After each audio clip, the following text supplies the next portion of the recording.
Salut tout le monde, aujourd'hui on se retrouve pour un petit bonus sur les erreurs de la célèbre saga de Jurassic Park. C'est parti. Jurassic Park, par là on entend un parc reproduisant l'écosystème du Jurassique. Mais de très nombreuses espèces présentes dans Jurassic Park n'ont pas vécu au Jurassique, mais au Crétacé. Faisons un petit listing des espèces présentes dans Jurassic Park 1. Le Vélociraptor Antiropus au Deinonychus a vécu au Crétacé inférieur. Le Brachiosaure au Jurassique supérieur. Le Parasaurolophus au Crétacé supérieur. Le Triceratops au Crétacé supérieur. Le Tyrannosaurus au Crétacé supérieur. Le Dilophosaure au Jurassique inférieur. Et le Gallimimus au Crétacé supérieur. Voilà, donc 3/4 des espèces ont vécu au Crétacé et non pas au Jurassique. Mais avouez-le, Crétacé Park, ça fait pas. Dans Jurassic Park, les vélociraptors ne sont pas des vélociraptors mongoliensis comme vu précédemment, mais des vélociraptors Antiropus ou Deinonychus. Pourquoi cette espèce a deux noms, vous me diriez? Et moi je vous répondrai que les paléontologues ne sont pas d'accord si on doit considérer cette espèce comme un vélociraptor ou pas.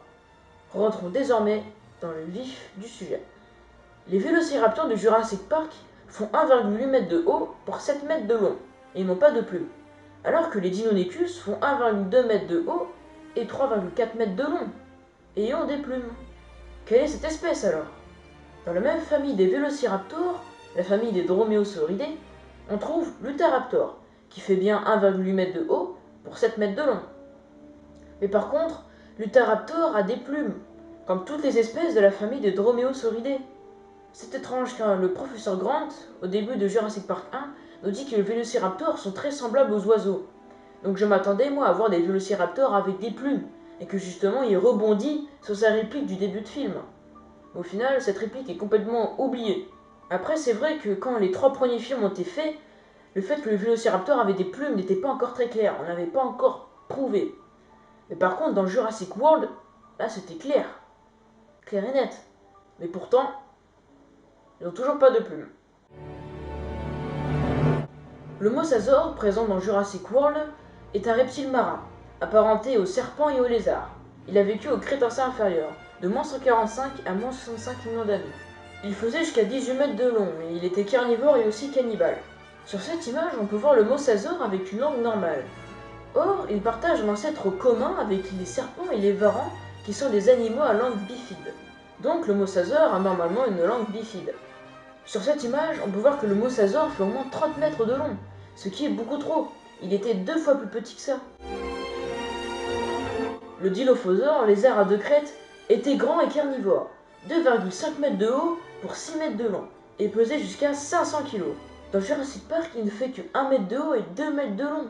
Il n'avait pas de collerette, il ne crachait pas de venin. Encore, on n'en est pas sûr pour le venin. Le ptéranodon, comme vu précédemment, veut dire avec des ailes mais sans dents. Mais dans Jurassic Park, il a des dents. Voilà. Vous vous rappelez de la célèbre scène où un T-Rex attaque à une Jeep dans Jurassic Park 1, et où le Dr Grant dit de ne pas bouger car son acuité visuelle est basée sur le mouvement? Eh bah, c'est faux. Certes, on n'est pas sûr, mais on pense que le T-Rex avait une très bonne vue, aussi bonne que celle d'un faucon. Même si le T-Rex ne vous voit pas, il peut vous entendre ou vous sentir. Vous savez, juste avant que le T-Rex arrive, on l'entend, et on voit les flaques d'eau vibrer. Et bah ça aussi c'est faux. Il avait beau faire 6 tonnes et demi, ce n'était pas Godzilla. Si c'était le cas, il serait un très mauvais chasseur, car tous les dinosaures l'entendraient arriver. Pour finir, je voulais vous dire que tout ce que je viens de dire pourrait être remis en cause, car je vous rappelle que les dinosaures ont été modifiés génétiquement, et cela pour expliquer toutes ces erreurs. Voilà, c'est la fin, merci d'avoir regardé jusqu'au bout, et si tu veux nous soutenir, n'hésite pas à liker notre page Facebook et Twitter, et surtout à t'abonner. Oh, regardez ce que je viens de trouver, un petit vélociraptor.